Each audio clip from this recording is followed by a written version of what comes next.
the first one that we're going to go over, and this is probably the big one, the rotator cuff. This is by far what I see the most in my practice when people come in with shoulder pain is rotator cuff problems. So the rotator cuff, we're going to look at a little bit of the anatomy of it first. So this is what was not on our previous anatomy photo before. So this is looking at a shoulder from, on the right here we have the shoulder looking from the front. So it'd be as if it was my shoulder here. And then this is looking from the back. So it would be if I was looking at my right shoulder from this side.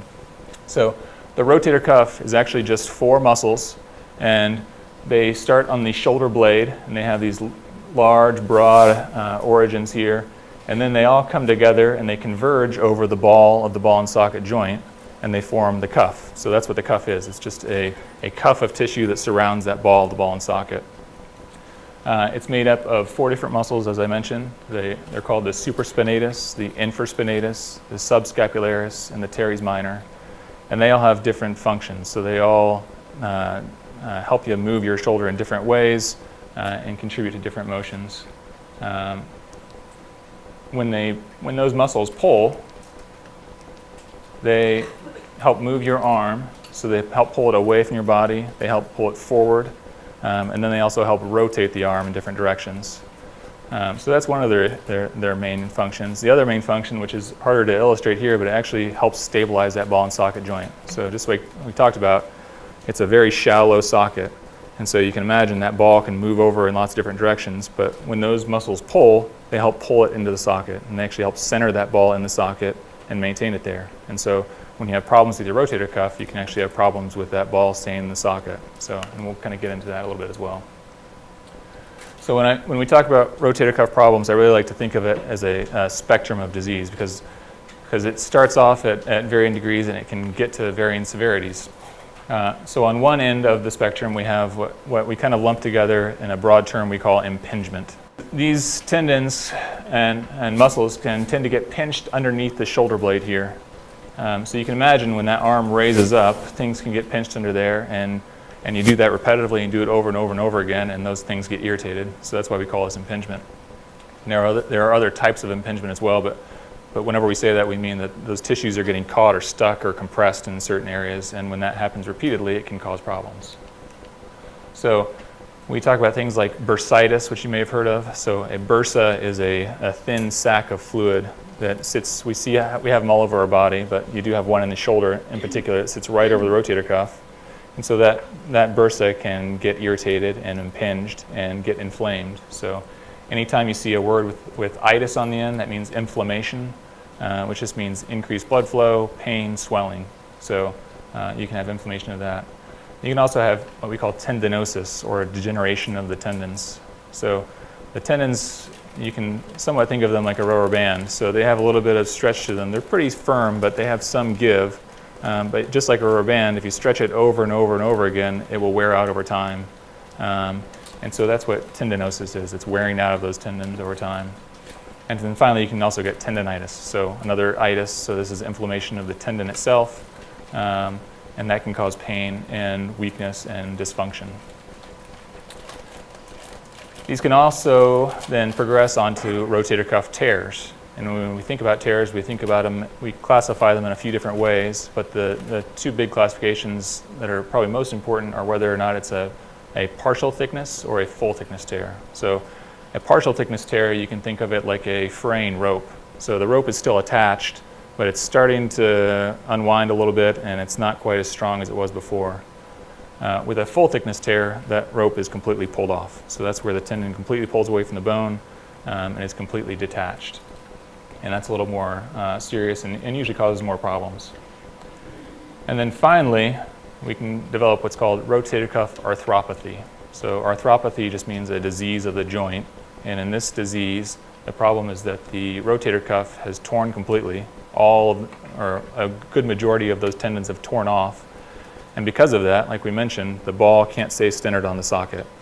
And so it tends to move in the socket, and it causes pain, and then eventually it leads to arthritis. So we're going to talk about arthritis at the very end of the talk, but this is a kind of a separate type of arthritis that we have to address in a different way. So what do we know about rotator cuff tears? So the first thing is that they're extremely common. So we see them in people, even in people who don't have any shoulder pain at all. If we look at a population of people who are 60 or older, about 20% of them will still have a rotator cuff tear. So even if they don't have pain. So that just tells us that these are very common, that they can be there, and they don't necessarily always cause a problem. So people can have good shoulder function, they can have no pain, and they can still have a tear there. Now as you get older, that number goes up. So when we look at people who are 80 or older, about half of them will have rotator cuff tears, even if they have no pain at all. So this is important because we want to make sure that, again, we're treating the right thing. So you could go out and get MRIs of everyone in Terre Haute and find lots of rotator cuff tears, and I wouldn't be here to give a talk because I'd be operating all day. But we don't necessarily have to do that. So that's important to know. With that in mind, though, we do know that rotator cuff tears are unlikely to heal on their own. So the main issue that the rotator cuff has is it doesn't have a great blood supply. And so when these tears do develop, they have a hard time healing. And so we know that they're not likely to get better on their own. With that in mind, they also tend to progress or get bigger over time. So where it may involve just one tendon to begin with, it may spread and start to involve multiple tendons after that. And with that, they often become more symptomatic. So those people who maybe had a tear before that they didn't know it because their shoulder didn't hurt, as it becomes bigger, it's more likely to become more symptomatic, to cause pain, to cause weakness, and cause problems like that. So that's what we know about rotator cuff tears. So here's a picture of an MRI. So an MRI is useful because it helps show us both bones and then also soft tissues such as the tendons. And on this MRI, we're looking at the ball and socket joint. So just like before, we have the ball here. This is the arm bone. And then the socket is the shoulder blade. The rotator cuff in this picture starts off as the muscle back over here, this gray tissue back here. And then you can see it kind of converges into this black stripe here that's coming over and attaching on the top of the ball. Now, normally we want to see this be a nice thick black line all the way over. Here we can see that there's some, you can start to see it to get white and a little bit gray on the side. So that's what a rotator cuff tear looks like. So this would be what we call maybe a partial thickness tear. But over time, this can progress and get bigger. And now you can see the black line is here, but we have a big gap here where it's not attaching. So that's a rotator cuff tear progressing over time. As that continues to happen, then we start having problems where we get into what we call rotator cuff arthropathy. So it can lead to arthritis because that ball can't stay centered on the socket. So now we start seeing that ball start to rise up. That means that there's a big rotator cuff tear. And at some point, you can get to a point where you can't even repair that rotator cuff. So then we have to look at different options. What can we do for rotator cuffs? So there's some really easy things. So rest is good. Activity modification, which just means don't do what hurts. And for some people, that's enough. So if your shoulder's been hurting for a week, and we're outside, chopping down branches or raking leaves, you give it a break and it goes away, that's okay. So that's completely normal and it can happen to anybody. Anti-inflammatories can be helpful. So things like ibuprofen or naproxen, those are the generic names. The brand names are Advil or Motrin or Aleve. Those are all very helpful and can help decrease the inflammation. So when we were talking about the far end of that spectrum where we have all those itises, that can help address that spot, those problems as they start. When those things don't work, and by the time people make it to our offices, they've usually tried those things already, then we can have additional options. So we can think about things like injections, so steroid injections. These are not the steroids that you think of with bodybuilders, but these are steroids that are essentially really powerful anti-inflammatories. And so we can inject those into the shoulder and put all that medicine right into the area where it needs to be.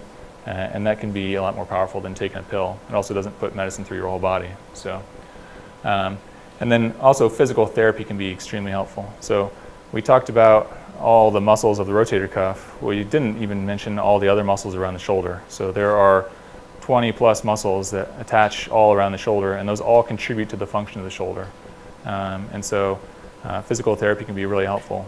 And if there's one thing I want you to come away from this talk, it's that these types of treatments can be very helpful and can be successful in the long run. So I'm a surgeon. I like to do surgery. I would like to do all day if I could. But we know that these things can be important. So if you have a pen or pencil, make sure you put a star by this page, because about 80% of people with rotator cuff problems can get better with just injections and or physical therapy. So I can't stress enough how important that is in treating these.